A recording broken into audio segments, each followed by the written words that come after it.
Okay, before we start the chapter, let's do some prayers very quick from our Mangla Charan. So for those that are new, we do these Mangla Charan prayers. Mangla means auspicious, basically, Mangal, right? So we invoke auspiciousness and blessings of our gurus, acharyas, and of course of Panch Tattva, Chaitanya Mahaprabhu, Krishna and Radha to give us blessings before we start discussing Krishna's message so that we can discuss it in the right mood with right words and get the right meaning. Correct words come out at the correct time. So we can chant these prayers together. Om Ajnana-Timirandhasya Jnananjana-Shalakaya Chakshurunmilitam Yena Tasmai Shri-Gurave Namah Shri Shri Chaitanya Chaitanya Manobhishtam Sthapitam Yena Bhutale Swayam Rupa Ramayyam Dadati Swapadantikam Vandeham Shri Guru Shri Yutapadkamalam Shri Guru Vaishnavamscha Shri Rupam Sagrajatam Sahagana Raghunathan Vitam Satam Sajivam Sadhvetam Savadhutam Parijana Sahitam Krishna Chaitanya Devam Shri Radha Krishna Padan Sahagana Lalita Shri Vishakhanvitamscha He Krishna Karuna Sindhu Deenabandhu Jagatpate Gopesha Gopika Kanta Radha Kanta Namostute Tapta Kanchana Gaurangi Radhe Vrindavaneshwari Vishvanusuti Devi Pranamami Harite Vanchakalparubhyascha Kripa Sindhubhyo cha Patitanam Pavanebhyo Vaishnaveभ्यो Namo Namah Jai Shri Krishna Chaitanya Prabhu Nityananda Shri Advaita Gadadhara Shri Vasadi Gaur Bhaktivinoda Hare Krishna Krishna Krishna Hare Hare Hare Rama Rama Rama Hare Hare Namo Vishnu Padaya Krishna Prishtaya Bhutale Srimati Bhakti Vedant Swami Iti Namine Namaste Saraswati Deve Gauravani Pracharane Nirvishesha Shunyavadi Paschatya Deshitarane Mukam Karoti Vachalam Pangum Langate Girim Yatkripatamahamh Vande Shri Guru Dinatharanam Paramananda Madhavam Krishna Chaitanya Gurve Gaur Chandraya Radhikaya Tadalaya Krishnaya Krishna Tadvaktaya Namo Namah. Hare Krishna, Hare Krishna. Okay, so before we start, would anyone like to share just a couple, for our newcomers, one of the kids maybe want to share what we discussed in the last chapter, in the 10th chapter? Quickly, we have to start this chapter, lots to do. So let's see. Raina, would you like to share? What was 10th chapter about and what did we learn? 10th chapter was opulences of the Lord, and it's just Krishna telling Arjun all of his unlimited opulences. Hare Krishna. Hare Krishna, thank you. Yeah. How about Vinita? Would you like to share anything from 10th chapter? He mentioned that also everything comes from him and that he gives knowledge to people so that they can come back to him. Oh, yes, very good. Hare Krishna. Very good. Would anyone like to recite one of the verses from 10th chapter? Navya, okay, go ahead, Navya.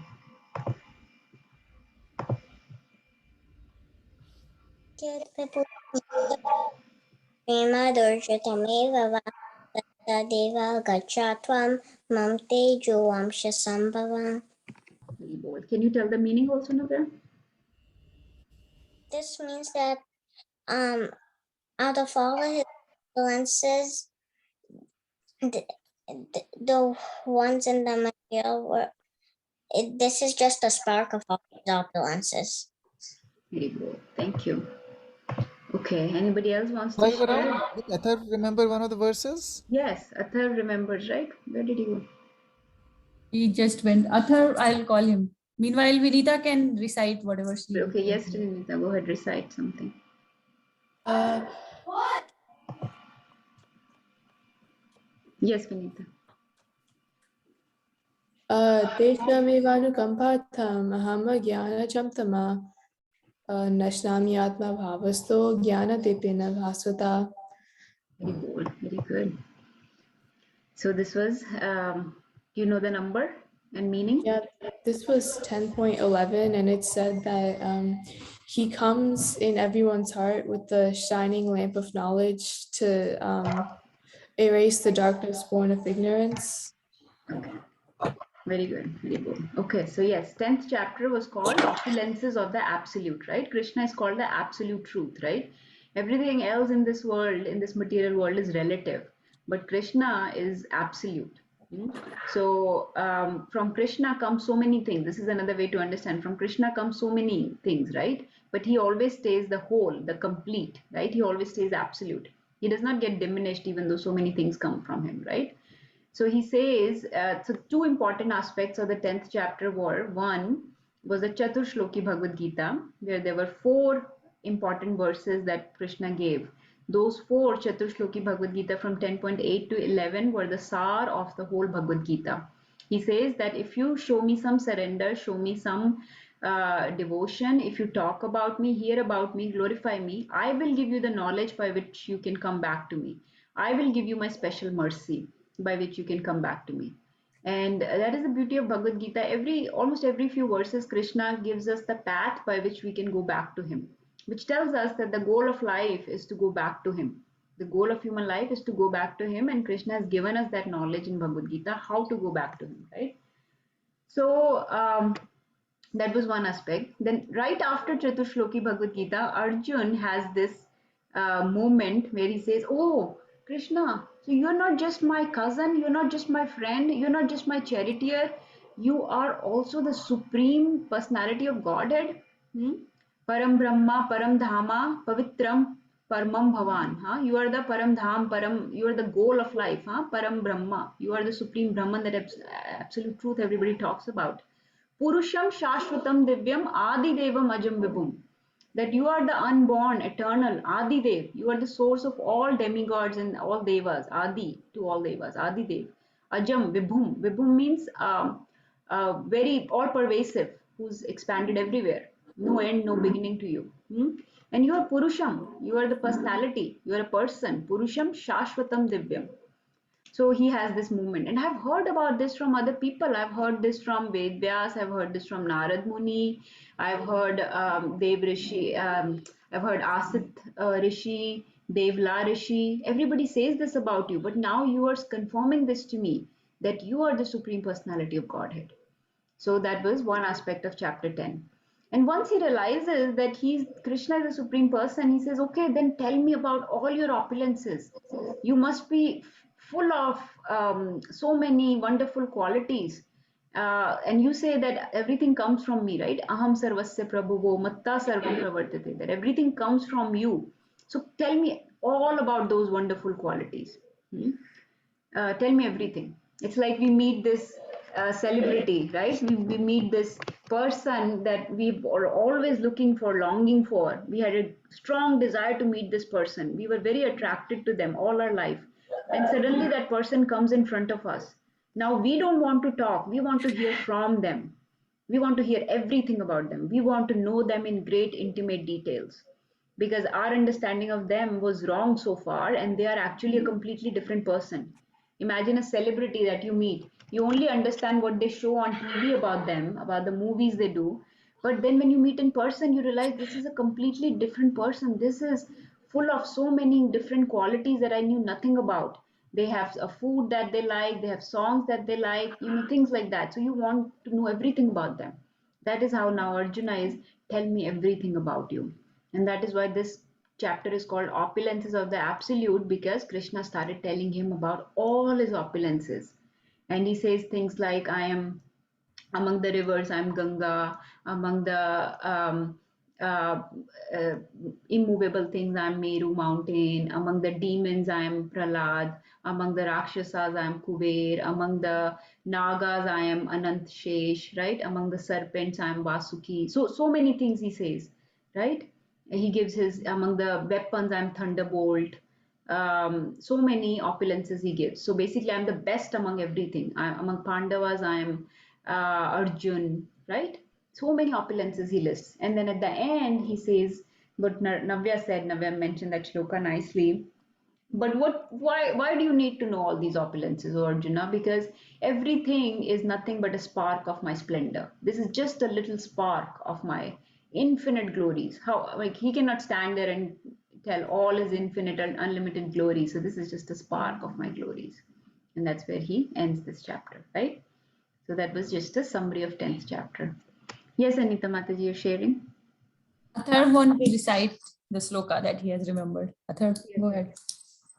Louder. Aham Sarvasya Prabhavo Mata. Mata Sarvam Pravartate Iti Matva Bhajante Mam Buddha Bhava Samamita. Good Yes. job. Hari bol. Oh, Can we everybody say 3 times Hari Very bol nice. for Athar? Hari bol, Hari bol, Haribol. Hari bol. Haribol. Hari. So now no stopping Athar. Now you just keep remembering and reciting more and more. Okay. so next time he has to remember this is the 10.9 next time. 10.8. Yeah, this now next 10.9 next time. Good job. Okay, so let's start. I was thinking just like when we did chapter 10, we read all the verses. Shall we read all the translations very quick? Just so we get an idea of what Krishna is talking about in this chapter. Okay. So chapter 11 is called the universal form, or the Vishwaroop Darshan, Vishwaroop Darshan Yoga. Okay, that is this chapter. So Krishna will show his Vishwaroop. So you guys are we are all at very beautiful moment in Bhagavad Gita where Krishna is going to show his universal form. Typically you need Divya Chakshu to see this universal form. We will see it through the eyes of Prabhupada and our other devotees, and we'll try to imagine that Vishwaroop. So let's read. Please, everybody, let's read maybe 3 verses each. There are 55 in this. I don't know how many people there are, but let's read 3 each. Nirbhay Prabhu, you want to start? First 3. Chapter 11, text 1. Arjun said, "By my hearing the instructions you have kindly given me about these most confidential spiritual subjects, my illusion has now been dispelled." Text 2. O lotus-eyed one, I have heard from you in detail about the appearance and disappearance of every living entity and have realized your inexhaustible glories. 3. O greatest of all personalities, O supreme form, though I see you here before me in your actual position, as you have described yourself, I wish to see how you have entered into this cosmic manifestation. I want to see that form of yours. Murli Prabhu, you want to read next 3? Yes, Mataji.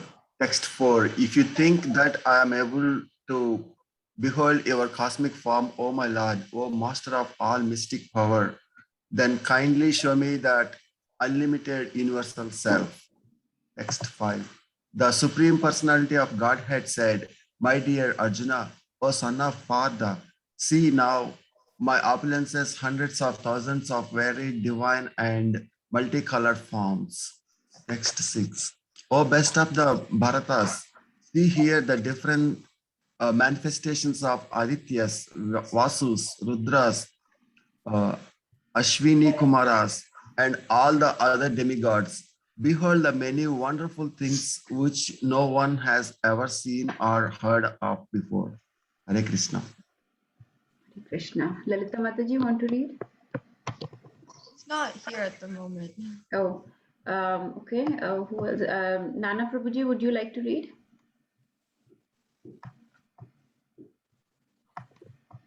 From text. O Arjuna, whatever you wish to see, behold at once in this body of mine. This universal Form. This universal form can show you In this universal form can show you whatever you now desire to see and whatever you may want to see in the future, everything moving and non-moving is here completely in one place. Text 8. But you cannot see me with your present eyes. Therefore I give you divine eyes. Behold my mystic opulences. Text 9. Sanjaya said, O king, having spoken thus, the Supreme Lord of all mystic power, the personality of Godhead, displayed his universal form to Arjuna. Hare Krishna. Hare Krishna. Okay. Anita Mataji, Sheetal Mataji, and Namita Mataji want to read next three each. Yes, Mataji, Hare Krishna. Texts 10 and 11. Arjuna saw in that universal form unlimited mouths, unlimited eyes, unlimited wonderful visions. The form was decorated with many celestial ornaments and bore many divine upraised weapons. He wore celestial garlands and garments, and many divine scents were smeared over his body. All was wondrous, brilliant, unlimited, all expanding. Text 12. If hundreds of thousands of suns were to rise at once into the sky, their radiance might resemble the effulgence of the Supreme Person in that universal form. Text 13. At that time, Arjuna could see in the universal form of the Lord the unlimited expansions of the universe situated in one place, although divided into many, many thousands. Hare Krishna. Hare Krishna, text 14. Then, bewildered and astonished, his hair standing on end, Arjuna bowed his head to offer obeisances and with folded hands began to pray to the Supreme Lord. Text 15. Arjuna said, My dear Lord Krishna, I see assembled in your body all the demigods and various other living entities. I see Brahma sitting on the lotus flower, as well as Lord Shiva and all the sages and divine serpents. Text 16. O Lord of the universe, O universal form, I see in your body many arms, bellies, mouths, and eyes expanded everywhere without limit. I see in you no end, no middle, and no beginning. Hare Krishna. Hare Krishna. Namita Mataji, you're on mute. Your form is difficult to see because of its glaring effulgence, spreading on all sides like blazing fire or the immeasurable radiance of the sun. Yet I see this glowing from everywhere, adorned with various crowns, clubs, and desks. Text 18. You are the supreme primal objective. You are the ultimate resting place of all this universe. You are inexhaustible, and you are the oldest. You are the maintainer of eternal religion, the personality of Godhead. This is my opinion. You are without, text 19. You are without origin, middle, or end. Your glory is unlimited. You have numberless arms, and the sun and the moon are your eyes. I see you with blazing fire coming forth from your mouth, burning this entire universe by your own radiance. Haribol. Okay. Hare Krishna, Ravi Prabhu, would you like to read the three translations, 20 from 20? Hare Archita? Krishna, everybody. Yeah. Hare Krishna. From 20, 21, 22, Mataji. Yes, Prabhuji. Although you are one, you spread throughout the sky and the planets and all space between. O Great One, seeing this wondrous and terrible form, all the planetary systems are perturbed. Text 21. All the hosts of demigods are surrendering before you and entering into you, some of them very much afraid and offering prayers with folded hands. Hosts of great sages and perfected beings, crying, all peace, are praying to you by singing the Vedic hymns. Text 22. All the various manifestations of Lord Shiva, the Adityas, the Vasus, the Sadhyas, the Visvedevas, the two Asvis, the Marutas, the forefathers, the Gandharvas, the Yakshas, the Asuras, and the perfected demigods are beholding you in wonder. Haribol.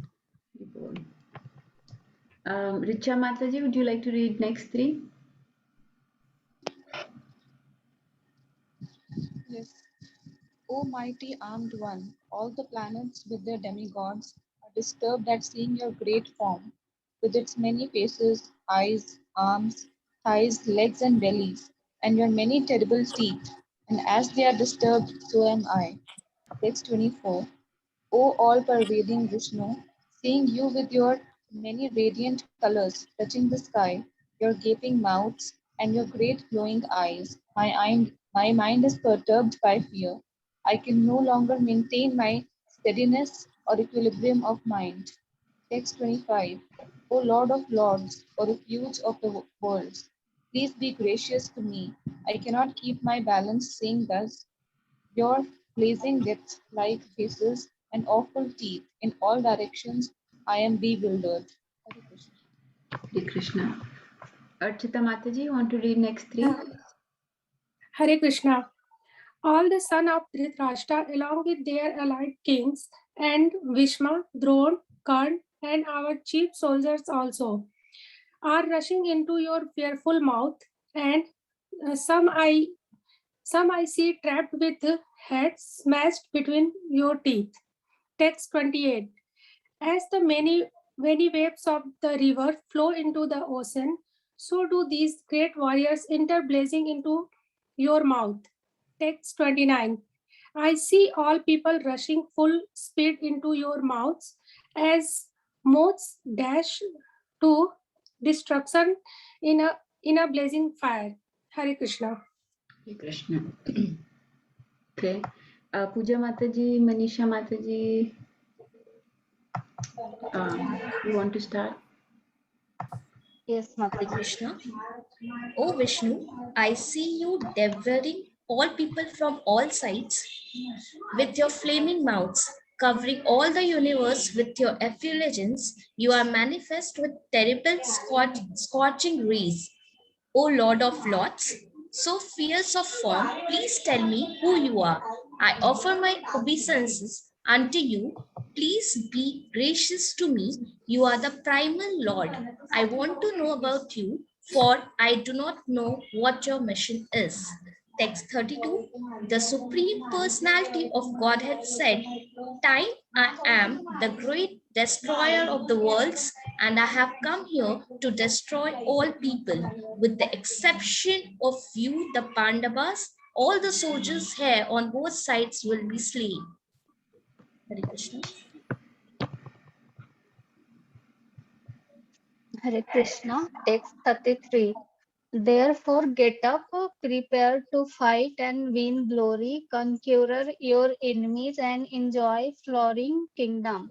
They are already put to death by my arrangements, and you, O Sabyasachi, can be but an instrument in the fight. Text 34. Drona, Bhishma, Jayadratha, Krishna, and other great warriors have already been destroyed by me. Therefore, kill them and do not be disturbed. Simply fight and you will vanish your enemies in battle. Text 35. Sanjay said to Dhritarashtra, O king, after hearing these words from the Supreme Personality of Godhead, the trembling Arjun offered obeisances with folded hand again and again. He fearfully spoke to Lord Krishna in a faltering voice as follows. Hari Bol. Hari Bol. Okay, Navya wants to read. Navya, go ahead, read next three.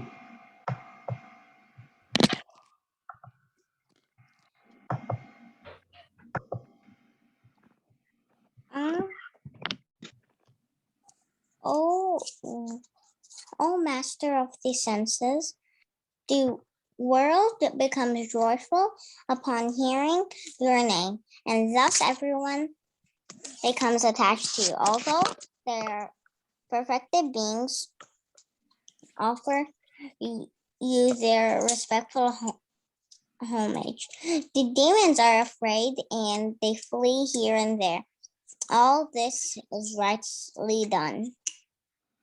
O great one, even than Brahma, Greater. even greater than Brahma, you are the original creator. Why then should they not offer their respectful obeisances unto you? O limitless one, God of gods, refuge in the universe. You are inconceivable source, Invincible. source, the cause of all causes, transcendental to this material manifestation.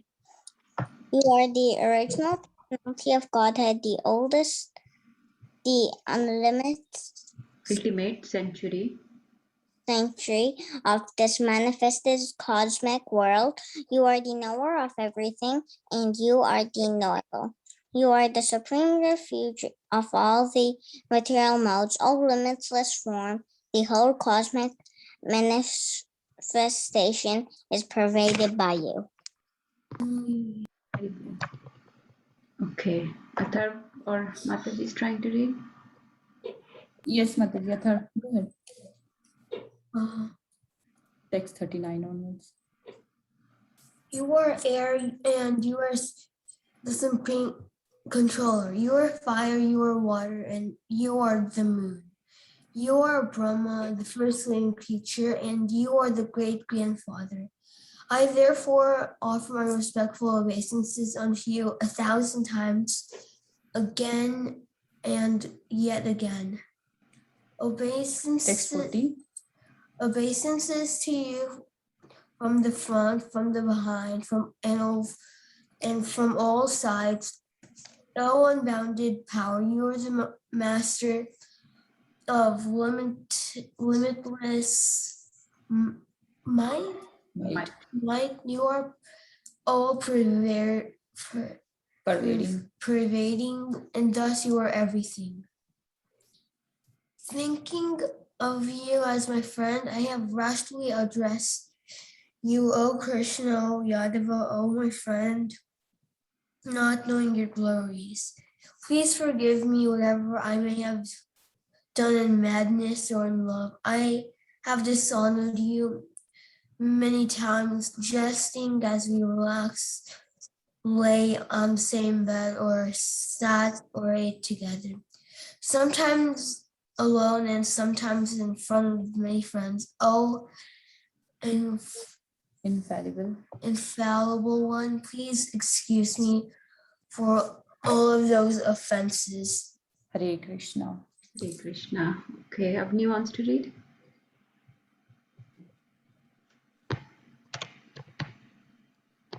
Thinking. Right here. Oh. You are the father of this complete cosmic manifestation, of the moving and the non-moving. You are its worshipable chief, the supreme spiritual master. No one is greater than you, nor can anyone be one with you. How then could there be anyone greater than you within the three worlds, O Lord of immeasurable power? 44. Text 44. No, read till text 45. You are the supreme Lord, to be worshipped by every living being. Thus I fall down to offer you my respectful obeisances and ask your mercy. As a father tolerates the impudence of his son, a friend the impertinence of a friend, or a husband the familiarity of his wife, please tolerate the wrongs I may have done you. After seeing this universal form, which I have never seen before, I am gladdened, but at the same time my mind is disturbed with fear. Therefore, please bestow your grace upon me and reveal again your form as the personality of Godhead. O Lord of Lords, O abode of the universe. Hari Bol. Okay. I think Lalita Mataji and Raina want to read.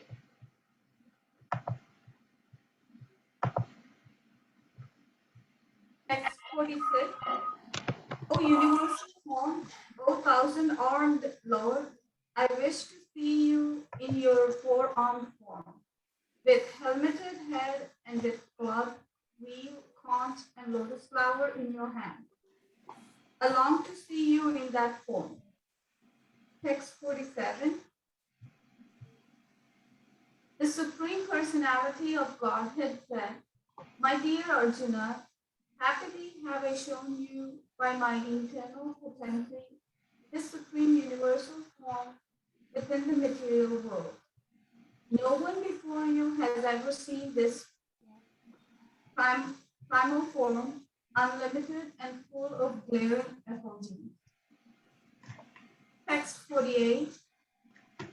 O best of the true warriors, no one before you has ever said this universal form of mine, who neither by studying the Vedas, nor by performing sacrifices, nor by charity, nor by pious activities, nor by severe penances, can I be seen in this form in the material world.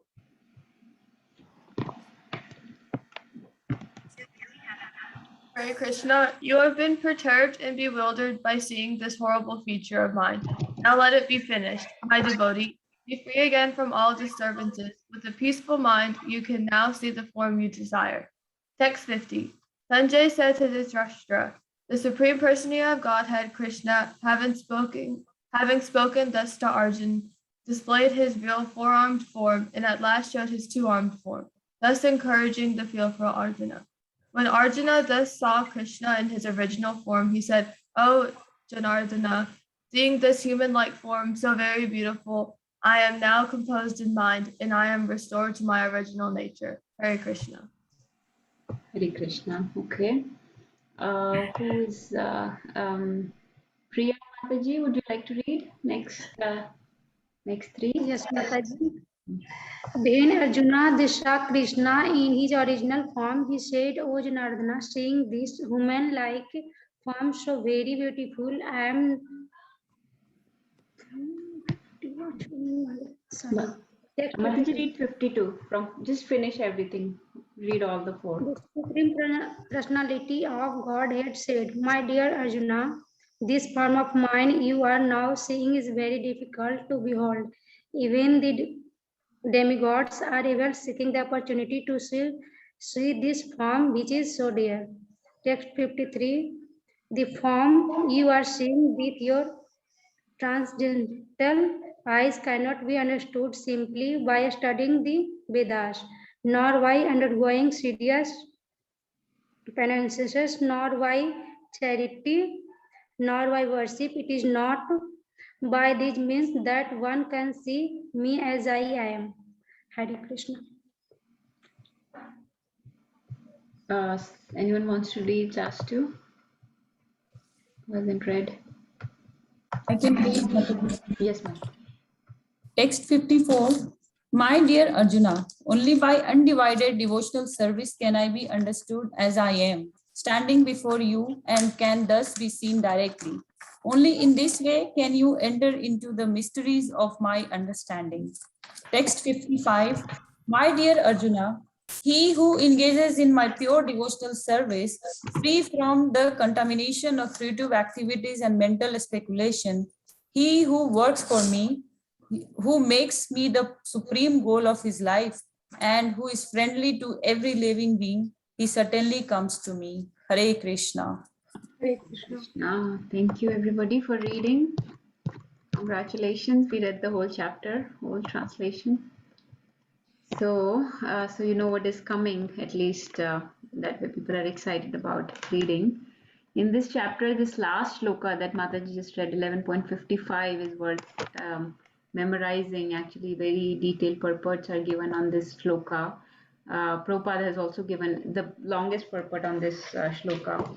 And all the other, actually, if you see the purports in rest of the verses in this chapter are very small because not much to discuss. So we'll try to go through this quick, but the last few verses are very important. So let's read a few, try to discuss them. So the first few verses, Arjun is saying, then Krishna is replying, and Sanjay is asking Sanjay is describing this universal form to Dhritarashtra in the middle. Okay, so we'll start with 11.1. Arjunovacha. Arjunuvacha. Mad anugrahai paramam.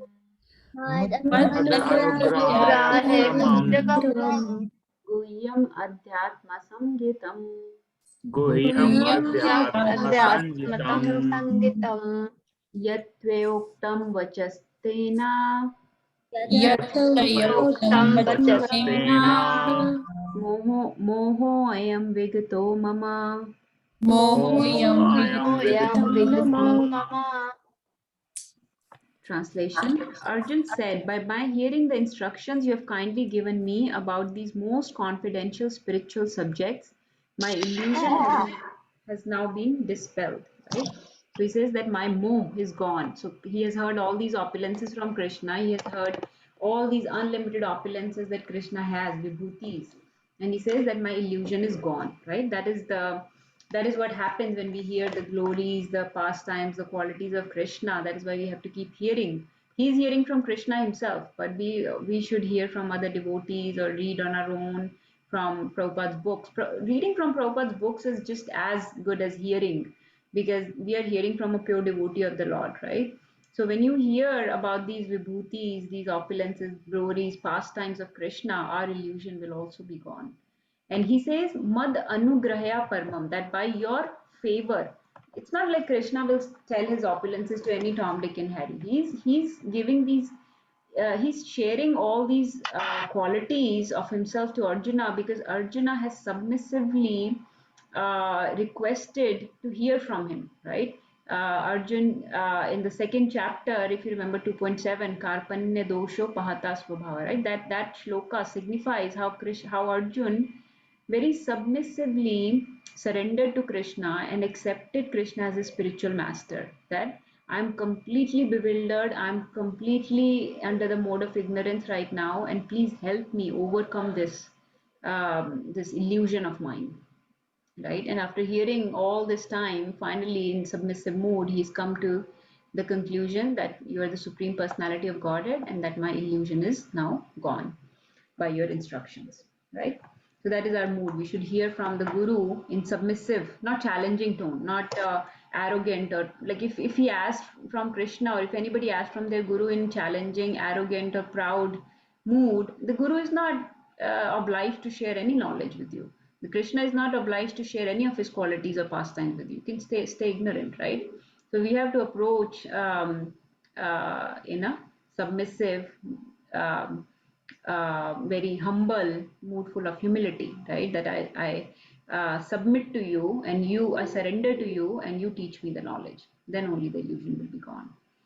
So that is his anukampa, his special favor, his special mercy that Krishna showed. Any kid, anybody would like to recite that verse which tells us how we should surrender to our Guru? In what mood? Yes, Avni. 4.34 Tadvidi Pranipate Vipashena Upadekshanti Jnanam Jnanina Sakshina. Yes. So what is the meaning of that? You should submit to your guru very submissively and inquire From them submissively, humbly, right? And do service to them, unto them, right? Then the people that have known all the truth will share it with you, right? So now somebody can say, okay, so Arjun has seen this truth. Arjun has heard all these opulences. You say that hearing is so potential. Hearing is very powerful, right? That is the first step of our devotional service, hearing, right? We always hear. So why does he need to see this universal form? If he has heard and he has submitted and he has gotten all this knowledge from Krishna himself directly, why does he need to see the universal form? Why does he need to see this Vishwarup? He'll say, you read the translation, right? He's going to request Krishna to show him the universal form. So is Arjun that fallen that he has to have the Pratyaksh Praman in front of him before he will believe Krishna? Is that what it is? Like, you know how we need to have the evidence in front of our eyes or we won't believe it. We don't believe in God because we can't see him. Is that what it is? Yes, where he has appeared. So I think that he's asking to see it because anybody could say that, oh, I'm God, I'm the Supreme Personality, but then they won't be able to show it. So he wants, and it's especially helping us so that we know also that Krishna is the Supreme. Yeah, very, very right. Perfect. Yeah, so it's Arjun is a very advanced soul, right? We have always talked about that. Arjun is a great friend of Krishna. He's serving Krishna in Sakhyaras, right? He is a pure devotee of the Lord. All the Pandavas, they are pure devotees of the Lord. Mother Draupadi, Kunti Maharani, they're all pure devotees of the Lord. So it's not like when they are approaching Krishna and asking questions that they're really bewildered.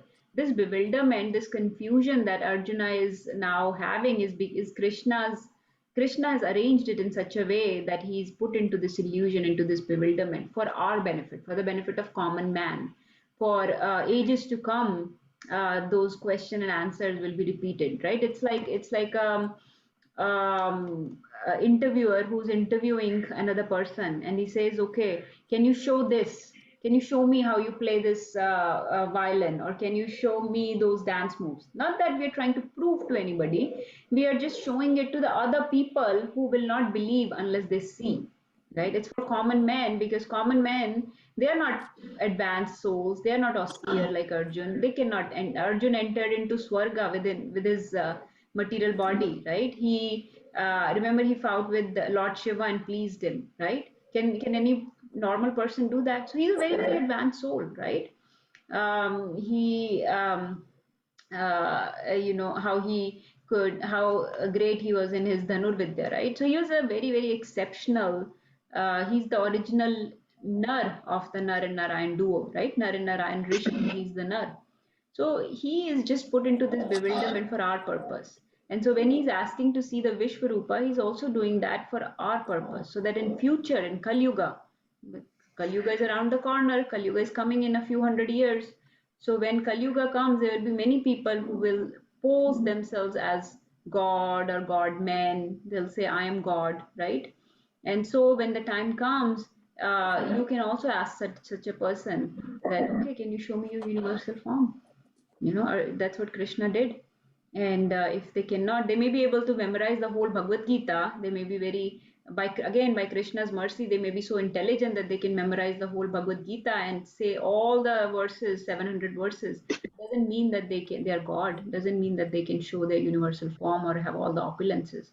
Anybody can say that I am Ganga among the rivers, or I am Meru Parvat among the mountains, or I am Prahlad among the demons. Anybody can say this, but for the benefit of normal people, Arjun wanted Krishna to show his universal form, his Aradhya Bhagwan.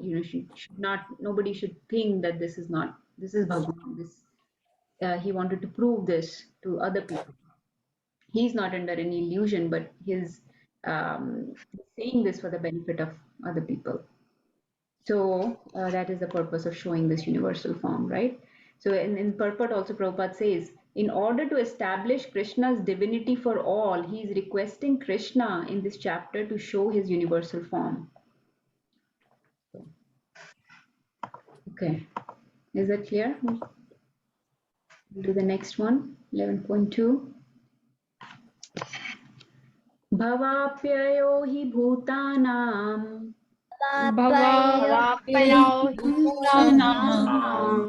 Shruto vistarasho maya Svata kamal patraksha Mahatmayam api chavyayam Whether you want to read this translation? So, Hare Krishna. O Lord aside one, I have heard from you in detail about the appearance and disappearance of every living entity and have realized your inexhaustible glories. Hare Krishna. Hare Krishna. So this is pretty clear that I've heard about all your opulences, right? And in detail about how you are the source of all living entities, how you cause their manifestation and annihilation of all the living entities, right? How they appear and disappear in due course of time, right? The cycle of birth and death, and how the universes appear and then annihilate and enter into your body again. And I have realized all your inexhaustible glories, right? In detail, Vistar. In Vistar, I've heard about all these glories, about your Mahatmya, your glories, right? And if you see, he's addressing Krishna as Kamal Patraksha.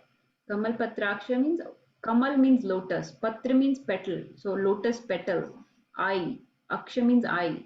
So whose eye is like a lotus petal, right? Like Pundari Kaksha is also a name, also means the same thing, whose eyes are like lotus, right? We always say lotus eyed, or Krishna's feet are like lotus feet, lotus hands, right? Lotus face. We always compare with lotus, right? So similarly, he's also comparing here with Kamal Patraksha. So does anyone know of any thing from prayers of Queen Kunti where she refers to him as Pankaj or Kamal? Let's see who all. Okay, whether he knows. Navya knows. Avni knows. Okay, let's see. Nirbhay Prabhu knows. Okay.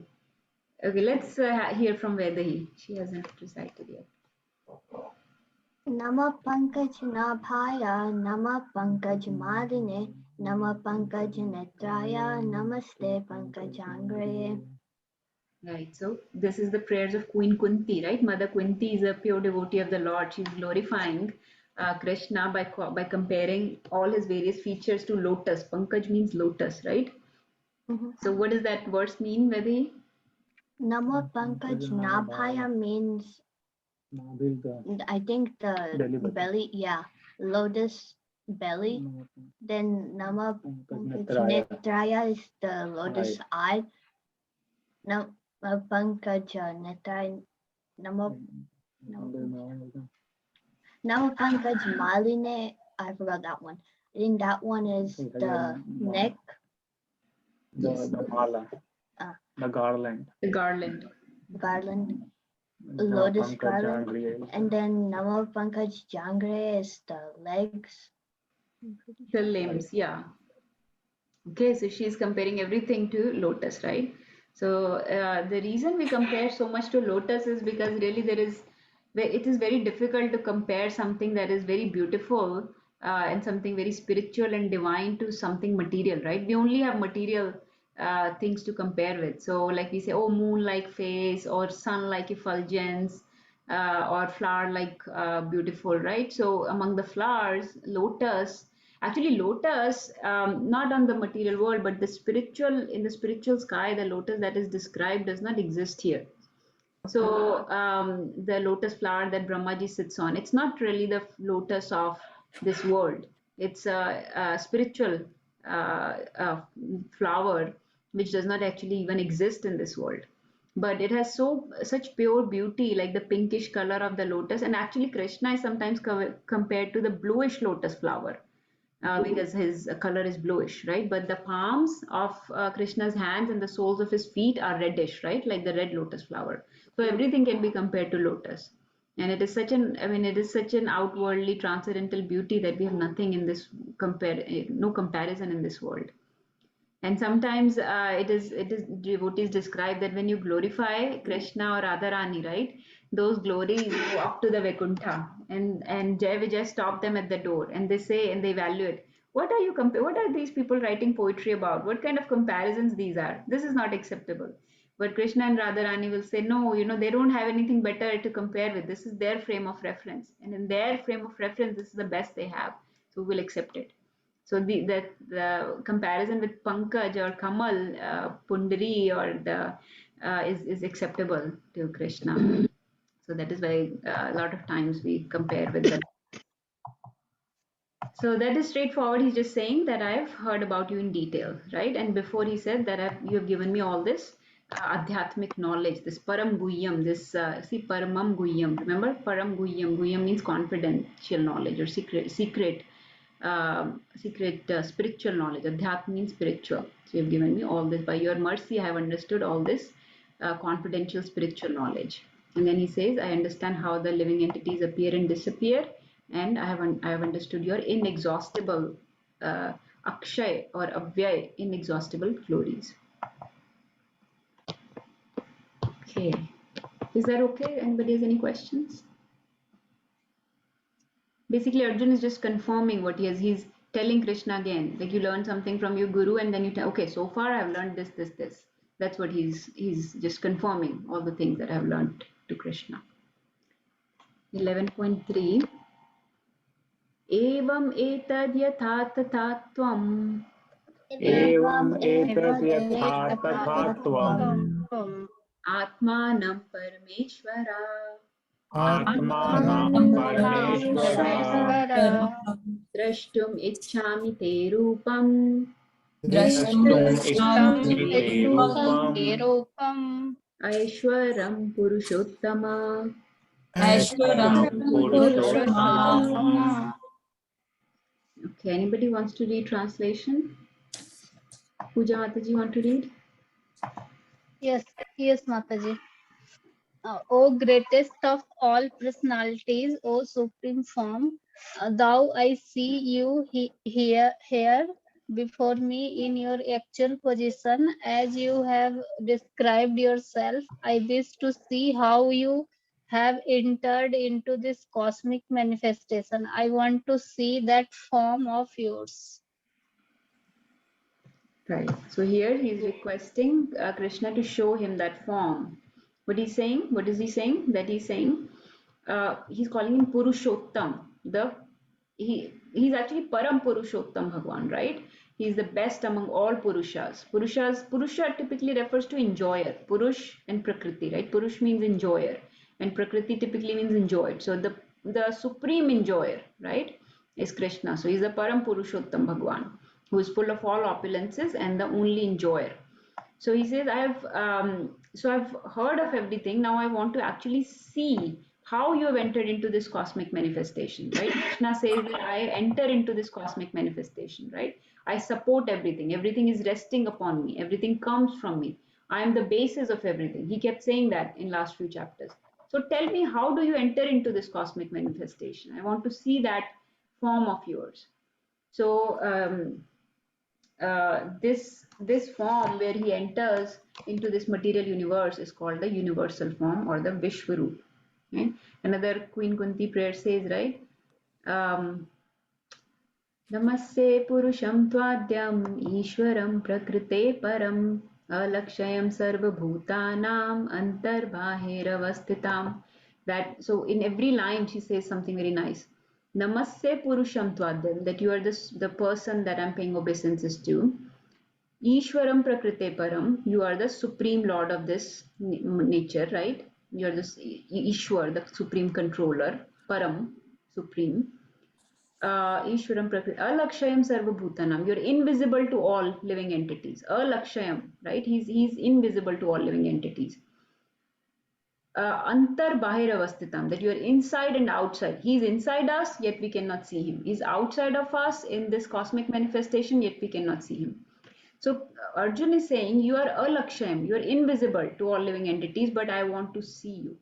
So this favor is not easily, and you will see later on also Krishna says that this favor is not given to anybody. But since Arjun is his dear friend, Krishna is bestowing this favor and will show him this form that Arjun wants to see. Okay, so we'll, let me see. Here in the purport, actually Prabhupada has said something that we should read.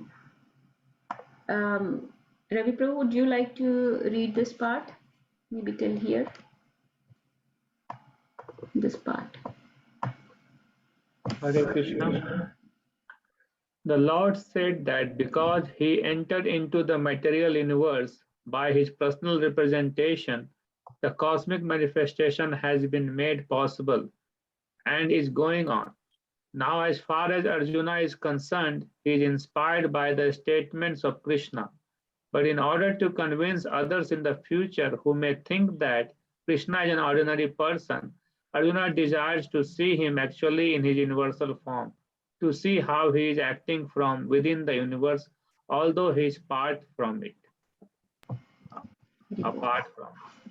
Okay, so I think that makes it very clear that although he's not a part of it, right? Krishna is not a part of this universe, but how does he enter into this? This is a very difficult concept to understand. We've talked about this many times, right? That Krishna supports everything. Everything is resting on him, yet he is not a part of it. He's inside us, but he is not dependent on us, right? He does not need us. He does not need to do any work. That is why anything that he does is called leelas, right? Because he has no work to be done, right? He does not have any object of favor from us. So like when we say, oh, we offer Krishna food, we are not offering Krishna food because we have to feed him, because he depends on us to feed him. We are offering Krishna food because we need to get purified, because we need to eat that sanctified food that Krishna has tasted. So it's not that Krishna depends on us or needs us. So when he enters into this universe, he is completely aloof from it. He's not a part of it. He's in it, but he's transcendental. It's like and that's why we always say that those laws of material nature and everything do not apply to Krishna, because he's transcendental. It's like we give the analogy that all the cars are going on the road, right? When there is red light, the cars have to stop, but the plane which is in the sky does not have to stop, right? We've never seen a plane just standing still in the sky because there was red light on the road. No, it is above and beyond those rules of the road, right? So it will keep flying. Similarly, even though Krishna is part of this, is in here, he we are dependent on him. He is not dependent on us. He's not dependent on the material laws. He does not need us. He does not have any object of favor. No, nor does he have any object of envy, right? That is also something Mother Kunti said in her prayers, that you have no object of favor or object of envy. So when he does anything here, those are called leelas. Those are called pastimes. There is pastimes. They are not his work. So when we do work because we are bound by the three modes of nature. We have to do those work because of our personality, because of our inherent nature or the work that has been assigned to us. We have to do those things. He does not have to do anything. So that is why his activities are called Leela. Sometimes people say, why is everything that Krishna does called Leela? Yes, everything he does or pure devotees do is called Leela because they don't have to do anything. They are not bound by these laws of material nature. So they are done to engage us in various things. Like somebody can say, oh, why did Lord Ram make the bridge across? He's God. Couldn't he just go across the ocean? He cannot even cross the ocean. Lord Ram, why can't he just cross the ocean? Why does he have to take help of Vanars to make that bridge? So that is his Leela. He does not have to take anybody's help. Yes, he can cross, but he has to engage people in his services, right? So when he comes, he engages people in a lot of services, lot of activities, lot of pastimes, lot of so that that way he bestows special favor on them. So similarly, Krishna's also various activities also, nothing needs to be done. He doesn't even have to be here. If he has to kill demons, he can just think about it and kill the demon. He's sitting inside them as Paramatma. He can just make them drop dead anytime. He doesn't have to come here and enact this whole drama of killing somebody. No, those are done. Those activities are done to engage us, right? So that we can talk about them, we can glorify the God, we can engage in those activities. That is why they're called leelas, because there is no work for Krishna to be done. So we have read 3. Would you like to read 1 or 2 more, or should we chant and try to wind up? What does everybody feel?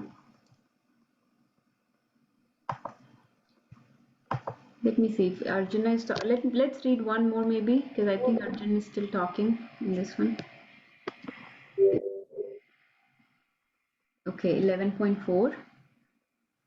मन्यसे यदि तच्चक्यम् मन्यसे यदि तच्चक्यम् मया द्रष्टुम् प्रभो मया दृष्टमिति प्रभो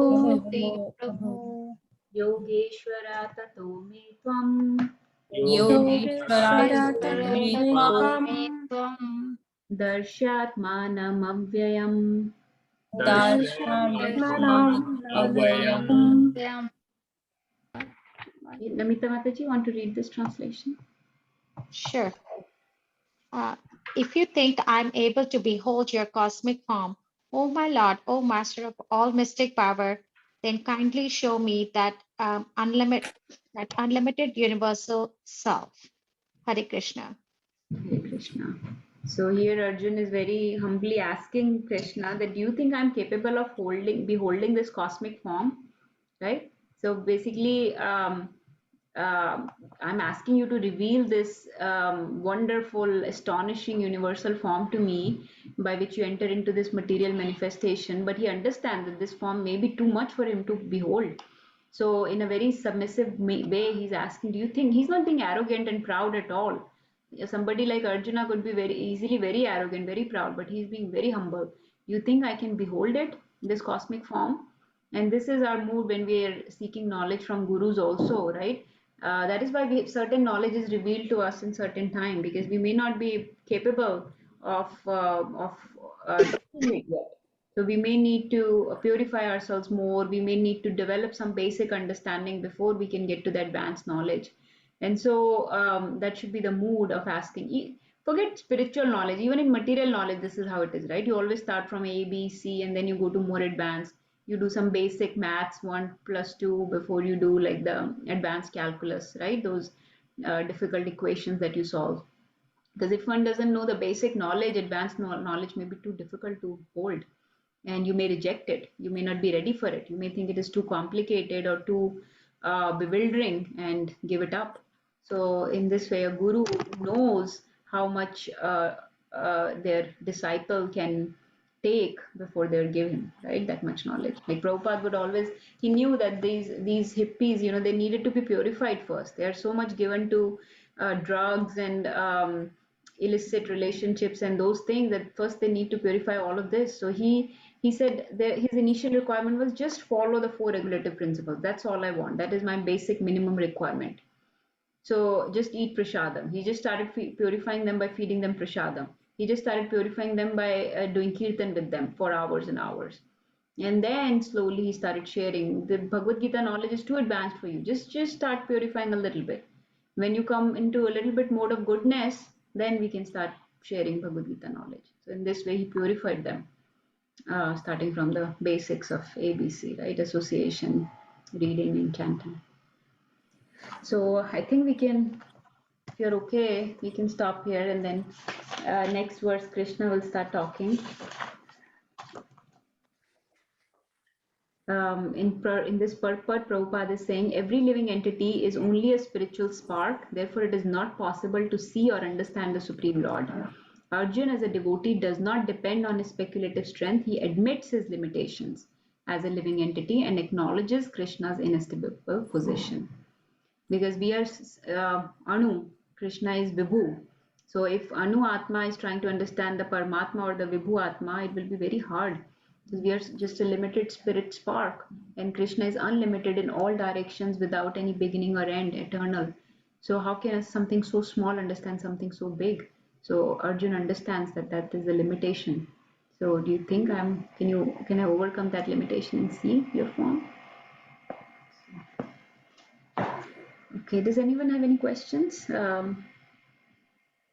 new members? Mataji, I don't have a question, Hare Krishna. I just wanted to share something about this chapter. It's one of the third longest chapter in the Bhagavad Gita, after 18 and 2. And then I think Sanjay comes in this chapter after first and the last one. Yes, Mataji. Yes, Sanjay will speak twice in this chapter. Yes, it is long, 55 verses. And 55th verse, I said, if kids wanted to try to memorize, is very, very important. It gives a lot of important points in that verse. And we read this chapter in the month of Purushottam Mass. Is that right? I think that's 15th chapter, Mataji. That's 15th. Not 11th? No, that is Purushottam Yoga, 15th chapter. So that is what last year we read that, yes. The Yoga of the Supreme Person or Purushottam Yoga is 15th chapter. But yeah, this chapter is very, very important. It is so important that when the important verses are given, actually this is completely skipped out because you don't know which verse to pick. They're all very important. But we will take our time reading it. The in between verses where Krishna is showing his universal form is they're quick. Prabhupada hasn't given any purpose, so they're quick to read. Anybody else wants to share? Thank you, Mataji. Okay. All right. We'll start chanting. कृपा सिंधु भदेव नमो नमः गौरचंद्राय राधिकाय तदालये कृष्णाय कृष्णभक्ताय तद्भक्ताय नमो नमः हरे कृष्ण उपनिषद श्रीमद् भगवद गीता की जय श्रील प्रभुपाद की जय all glories to the assembled devotees. Hare Krishna. Hare Krishna Hare Krishna. Hare Krishna. Hare Krishna.